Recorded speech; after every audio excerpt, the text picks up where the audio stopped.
So good morning. The talk today is called Descriptive Words.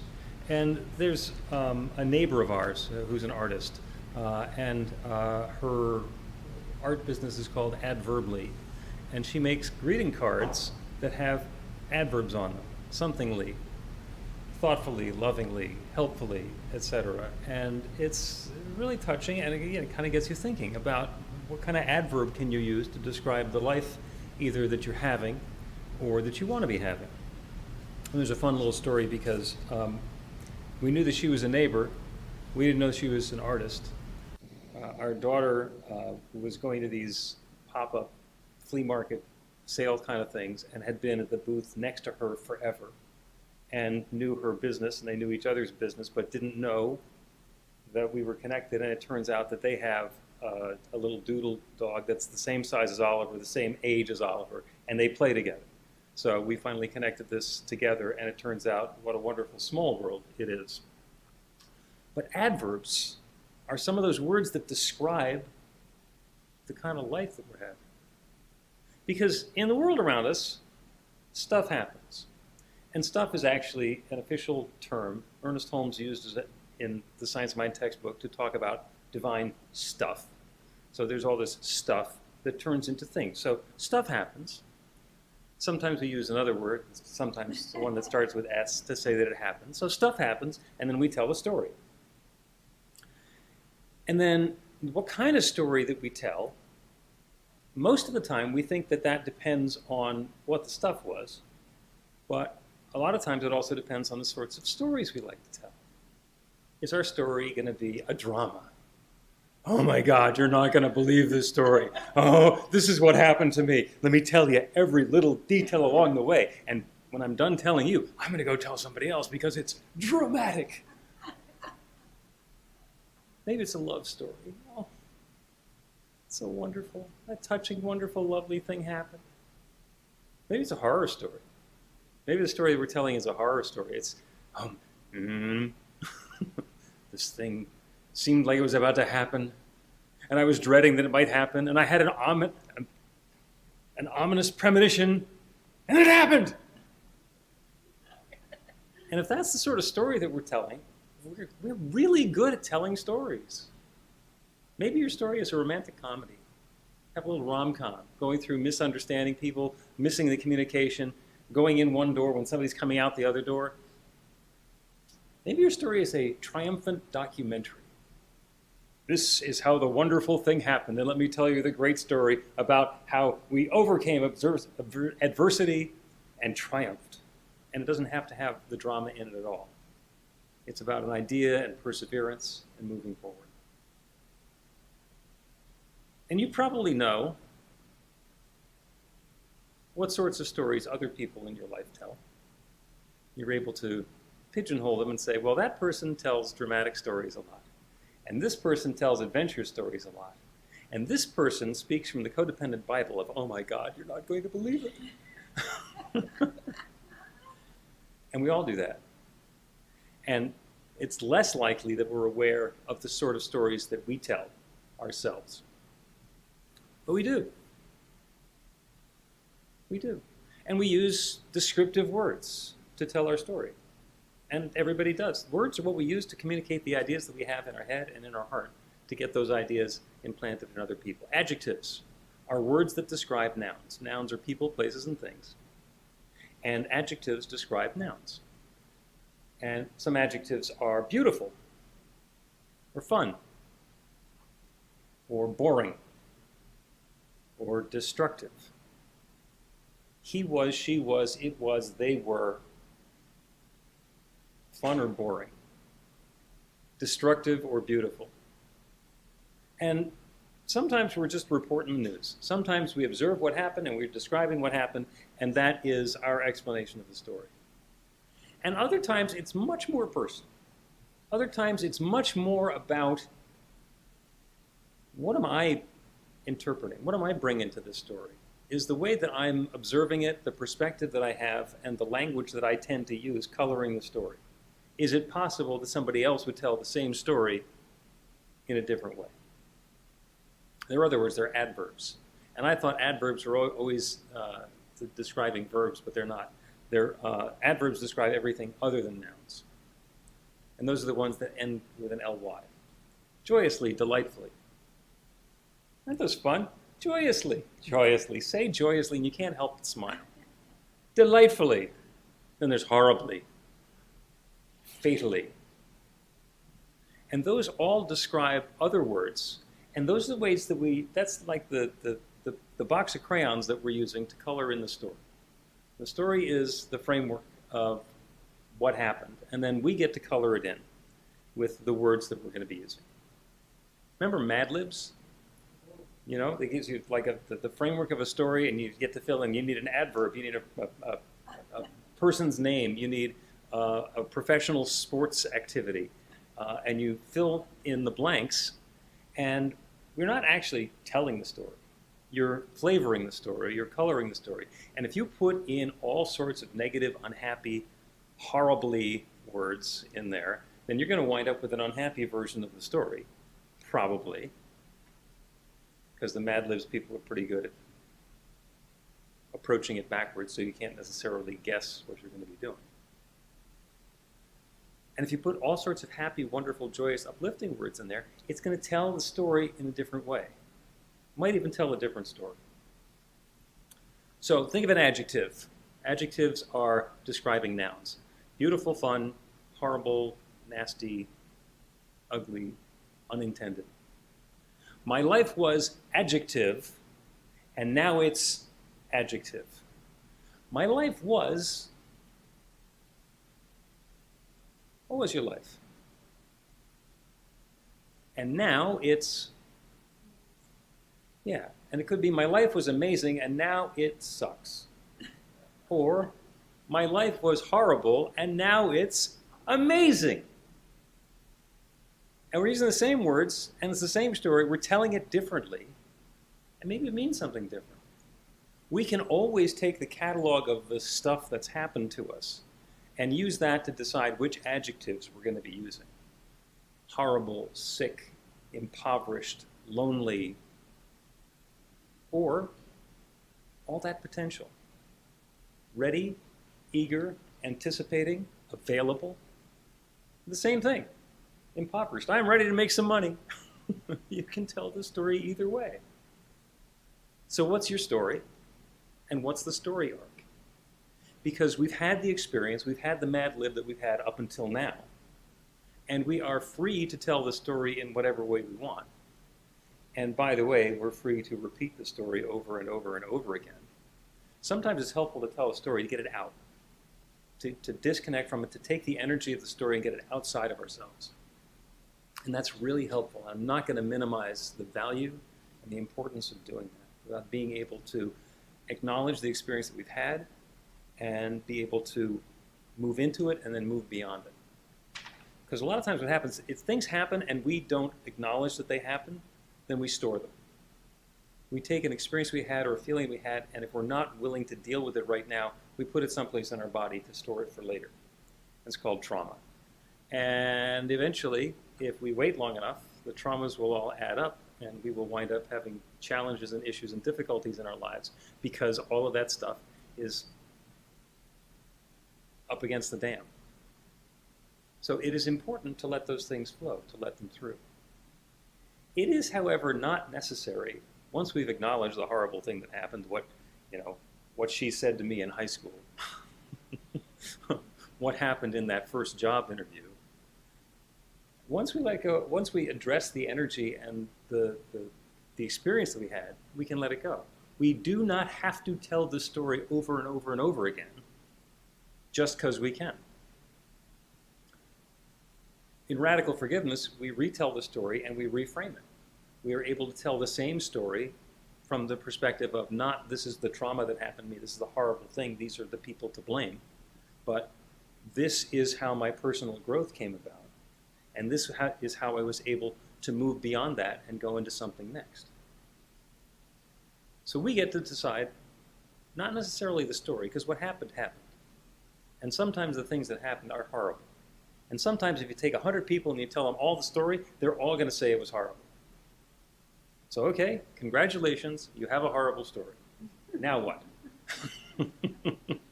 And it's not like, oh, we'll just get over it. But once we've had that experience, what's the story arc? That's what happened there. Where's it going next? Are we moving upward? Are we moving into something, some new possibility? Or are we going to let that be the controlling factor in our lives? Now, in some senses, having something traumatic, something upsetting, something bad happen in our lives spurs us on to something. Mothers Against Drunk Driving is an organization that was founded because of tragedy and has done a lot of good because that was the driving force in bringing about change. So if you listen to the story about the beginning of that organization, it's a sad story. The adjectives and the adverbs that you're going to use there are very sad. And the story arc doesn't end there. It begins there.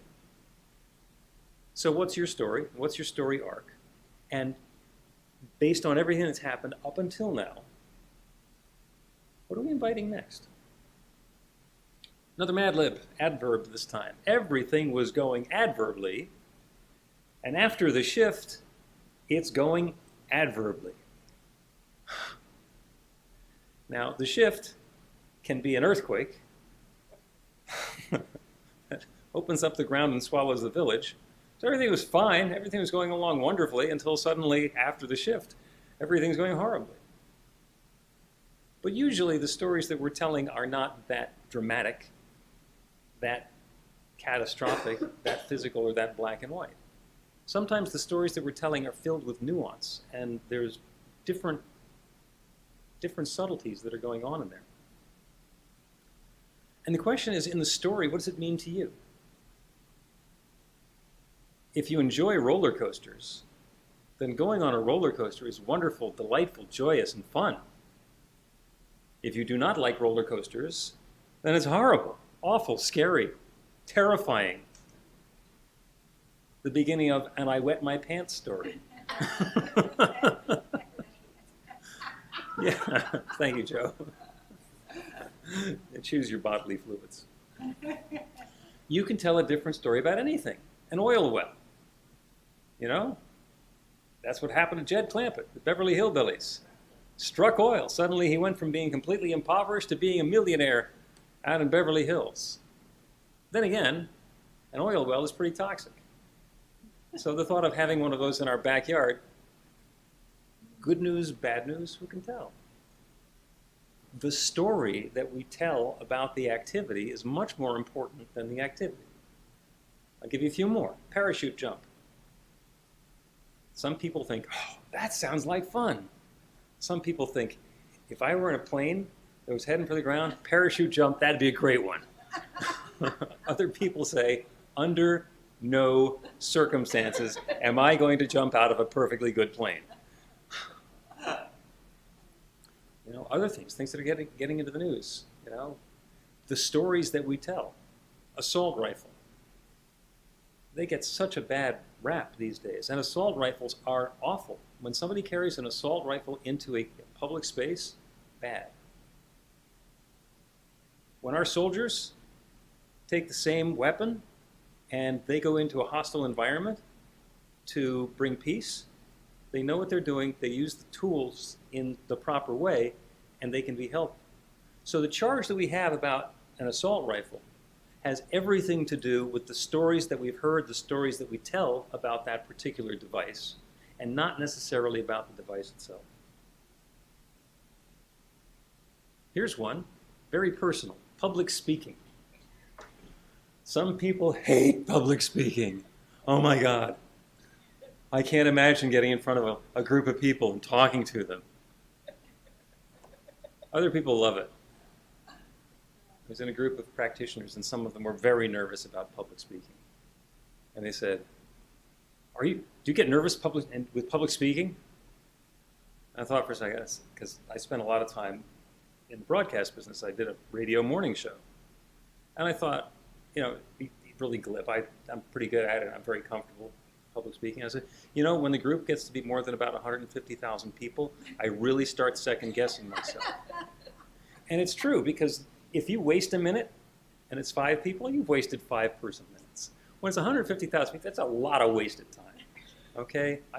And I feel a responsibility to make it of some value. Now, it's also possible to just say, oh, they were listening.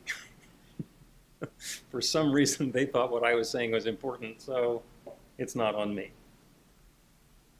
But public speaking is one of those things that some people, no way, and other people, I live for that. How about posing nude? That's okay for some people. I'm not there. I'm not there. But what's the energy that brings to you? What's the descriptive word that brings to you? Because there are some people who, they're very comfortable with their body and they understand the process of doing that. A friend of mine spent some time posing nude for art classes. And, to be able to do that particular part of the process, it requires it for the artists. And so he was basically offering himself up because he didn't have any energy about it. And that's just the sort of thing they did. And he described that as being interesting. An interesting experience as he went through that and noticing that there are all these people looking at him and completely objectifying him, because that's the idea. But the energy that he had was different than it would be with somebody who's got a lot of body shame issues and or even just personal modesty. Here's another one, surgery. On the one hand, surgery is like, ooh, surgery. But then again, for a surgeon, that's my opportunity to shine. And for somebody who's been experiencing chronic pain and the surgery is going to be the way to get past that, surgery can have a completely different meaning, completely different connotation. So the descriptive words that we're using wind up being really, really important. If I were to tell you there's going to be a written test, some people would describe that as being horrible, terrible, dangerous, threatening. Run away, run away. And other people would be, I got this. Bring it on. Whatever it is, I know what I know, I'm comfortable with the process, and I can move into that. And it is a joyous opportunity to demonstrate what I know, what I'm bringing to this. So it's not the written test itself. It is the way that we describe that and the way that we experience it. And it's not necessary for everybody to agree that every possible experience or every noun is going to get the same adjective, that every verb is going to get the same adverb. Part of it is the story, the framework of what's going on in the world around us and the way that we could describe it. And the other way is the coloring and the nuance and the way that we're telling the story. And the more we can be aware of the way that we're changing the story, or owning the story, or making the story ours, or bringing our own judgment into the story, the more clearly we're going to be able to communicate it. I made a list of descriptive words, and you can just use whichever ones you want. Here's a happy column and an unhappy column. Okay, the happy column, fun, happy, joyous, delightful, wonderful, exceptional, and lovely. The unhappy column, horrible, lousy, awful, bad, crappy, effed. Disappointing. We can choose the ones that we want to be applying, and it's not necessary that every story is going to be all sunshine and happiness. Sometimes there are challenges. And if our tendency is to be looking towards the things that we want to be experiencing, that we want to be inviting into our lives, then when something comes along that's not like that, we can notice that it's not like that and say, it's time to turn to something different. If I've done something to bring this about, let me figure out what that was so I can avoid doing it again. Good, sweetly, richly, smooth, gleeful, easy, effortless. Disappointing, sick, sad, miserable, awkward, tense. You get to choose. Choose the words, choose the qualities, choose the categories that you want. Because we can have gracious, beautiful, and awesome. We can have struggle, stressful, and abrasive or anxious. We can have contentment or peaceful. And it is the tendency of the invitation that we're making to the universe, the way that we're opening ourselves up to that next new experience, that helps us invite in that experience. We're not choosing off of a menu. What we're doing is we're setting the table and inviting that experience in. Joyous, harmonious, fun, peaceful, Those are the experiences that I'm inviting in. I'm making room for those. And when something comes along that's not like that, I say,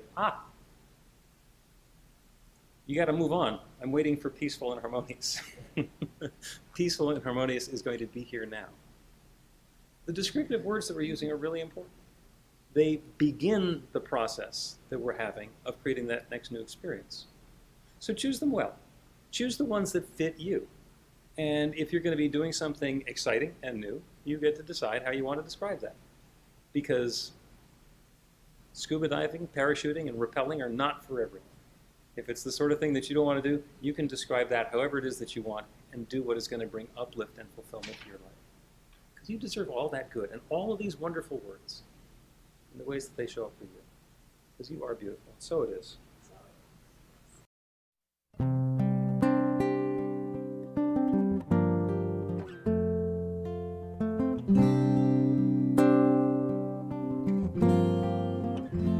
Whenever I have hurt in my heart, I ask, what will love do? Whenever I don't know where to turn, I ask, what will love do? Whenever I don't know what to say, I ask, what will love do? What will love do?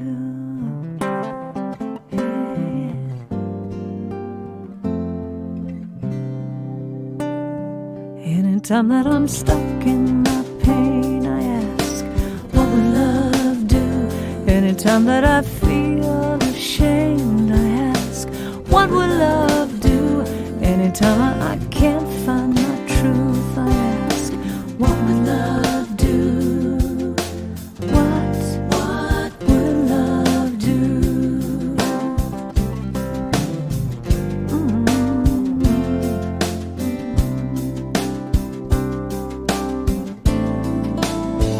Love has all the answers.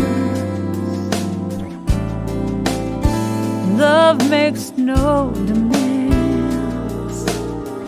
Love will lead me to the truth and help me to understand that life is all about love. When I have something hard I need to say, I ask, what will love do?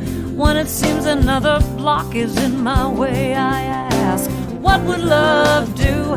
When it seems I can't face another day, I ask, what would love do? Tell me what would love do? Oh yeah, what would love do? Love has all the answers. Love makes no demands. Love will lead me to the truth and help me to understand that life is all about love. In any situation, I ask, what will love do? When I'm feeling limitation, I have to ask, what will love do? I need to look into my soul and ask, what will love do? What would love do? Oh yeah, what will love do? What would love do? I have to look into my soul